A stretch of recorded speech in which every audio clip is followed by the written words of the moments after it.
என் பேர் அனுசுபா. Girls school indoor girls ஸ்கூல்ல இருந்து பேசிட்டு இருக்கேன். எங்க ஹெச்எம் ஒழுங்கா இல்ல, அசிங்கமான வார்த்தையை பயன்படுத்துறாங்க. ஸ்கூலுக்கு லேட்டா வந்தா எவன் கூட இருந்துட்டு வரேன்றாங்க. ஏதாவது சாக்லேட் கொடுத்தா எவன் வாங்கி கொடுத்தாங்கிறாங்க. படிச்ச பேரண்ட்ஸ மதிக்கிற அளவுக்கு எங்களை மாதிரி படிக்காத பேரண்ட்ஸ் மதிக்கிறது இல்ல. இந்த மாதிரி காரணத்தினால எங்க ஹெச்எம் எங்களுக்கு பிடிக்கல. ஹெச்எம் 10 அவங்க போற கிளாஸ்க்கு ஆர்வோ வாட்டர் குடுக்குறாங்க.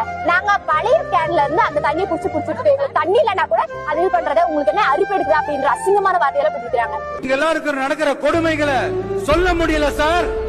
பச்சை பிள்ளைங்க, படிக்கிற பிள்ளைங்க, நீங்க ஒழுங்கா ஆட்சி நடத்திருந்தீங்கன்னா பெண்கள் பாதுகாப்பு ஒழுங்கா இருந்திருக்கும், சட்டம் ஒழுங்கு சரியா இருந்திருக்கும். சின்ன பொண்ணுங்க, வீட்டுல இருக்கிற பொண்ணுங்க, வேலைக்கு போற பொண்ணுங்கன்னு தினம் தினம் உங்களுடைய இந்த கொடுமைகளை அனுபவிச்சுட்டு இருக்கிற என்னுடைய சகோதரிகளான தமிழ்நாட்டு பெண்கள் தான் உங்களுடைய அரசியலுக்கு ஒரு முடிவு கட்ட போறாங்க, உங்களுடைய ஆட்சிக்கு ஒரு முடிவு கட்ட போறாங்க, உங்களுடைய இந்த அரசியல் வாழ்க்கைக்கு ஒரு முடிவு கட்ட போறாங்க.